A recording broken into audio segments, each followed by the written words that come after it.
యేసుక్రీస్తు నామములో మీ అందరికీ నా హృదయాభివందనాలు తెలియజేసుకుంటూ ఉన్నాను.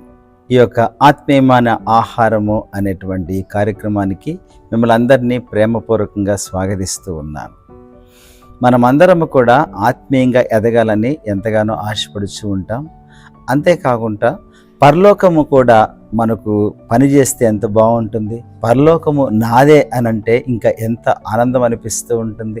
పరలోకం అంతా కూడా దేవదూతలు అందరూ కలిసి నిజంగా మన కోసం సహాయపడేటువంటి వారిగా ఉంటే ఎంత బాగుంటుందో అనేసి ఆలోచన చాలామందికి ఉండవచ్చు. అయితే మీకు ఒక మాట నేను చూపించి మరి ముందుకు వెళ్ళాలని ఆశపడుతూ ఉన్నాను.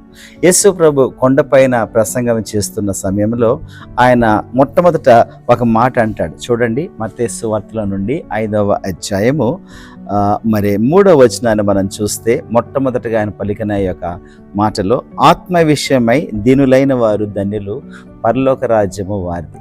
నిజమే కదా, పరలోక రాజ్యం మనదని మనం ఆశపడుతున్నట్టుగా పరలోక రాజ్యం మనదవుతుంది ఎప్పుడో తెలుసా? ఆత్మ విషయంలో మనము దీనులుగా ఉన్నప్పుడే. అసలు ఆత్మ విషయంలో దీనత్వం అంటే ఏమిటి? అది యేసు ప్రభు దగ్గర నుంచే మనం తెలుసుకోవాలి. యేసు ప్రభుల వారు మరి అంత దేవాది దేవుడై ఉండి కూడా మరి ఈ లోకానికి ఒక మానవ సృష్టిగా రావడానికి ఇష్టపడాడు. ఎంత తగ్గించుకున్నాడు! దేవాది దేవుడే ఈ లోకానికి వచ్చి అంత తగ్గించుకొని పశువుల పాకల్లో జన్మించేటువంటి స్థాయికి వెళ్ళాడు.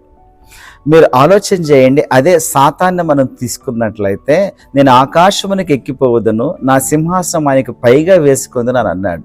ఎంత గర్వించాడు కాబట్టి కింద పడ్డాడు.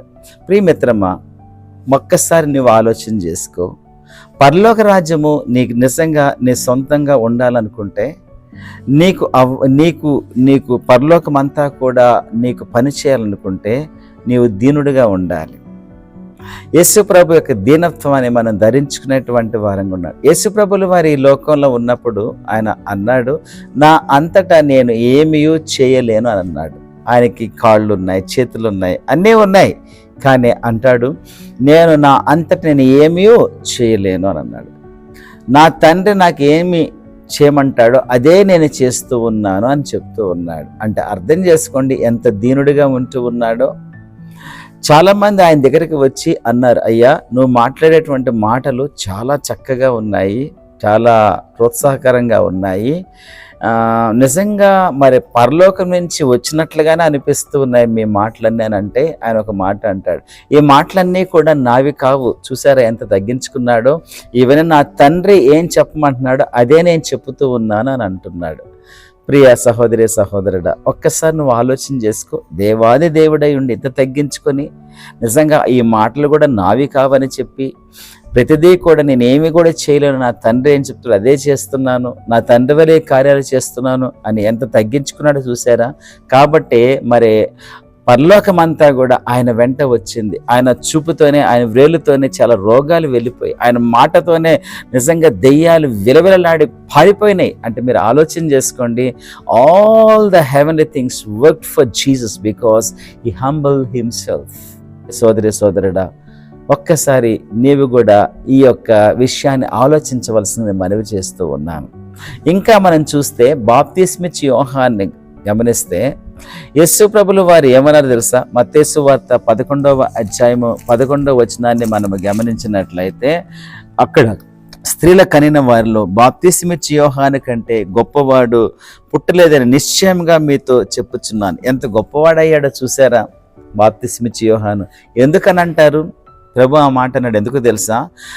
అయ్యా రాబోవాడవు నీవేనా, మెస్సయ్య నీవేనా, అయితే మాకు చెప్పమనంటే లేదు, నేను అసలు ఆయన చెప్పులు వారిని కూడా విప్పడానికి నాకు యోగ్యత లేదని ఎంత తగ్గించుకున్నాడో తెలుసా.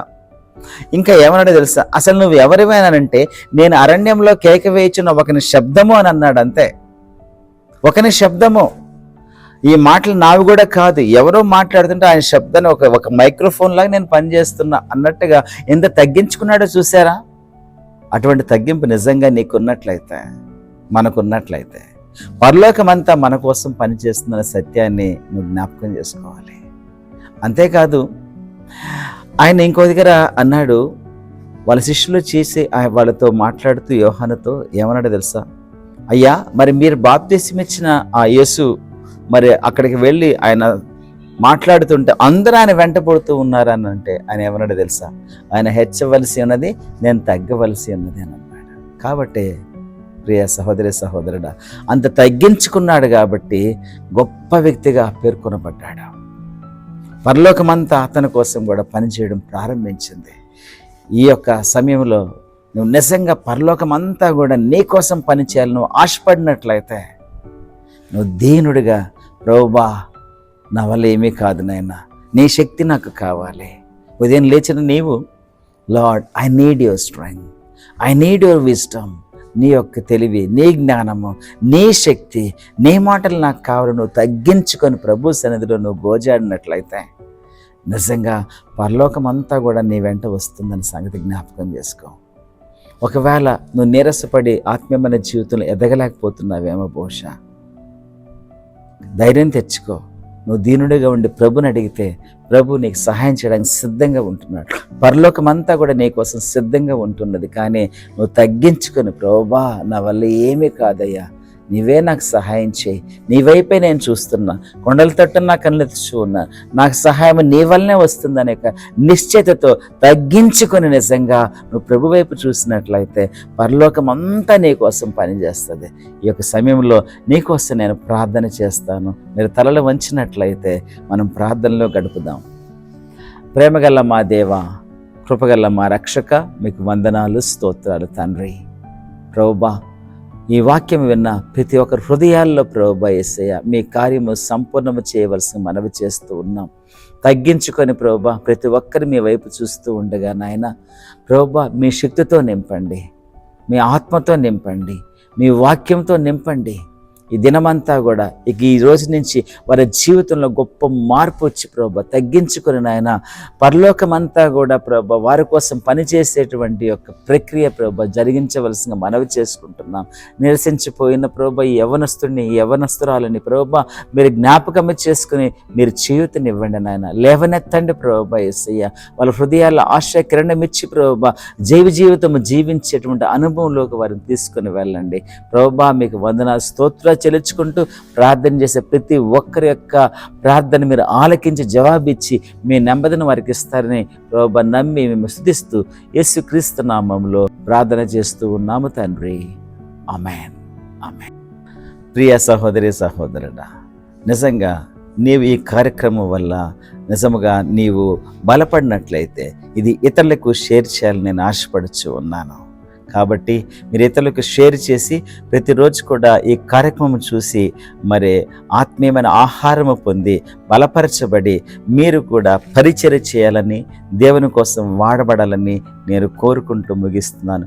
Thank you. God bless you all.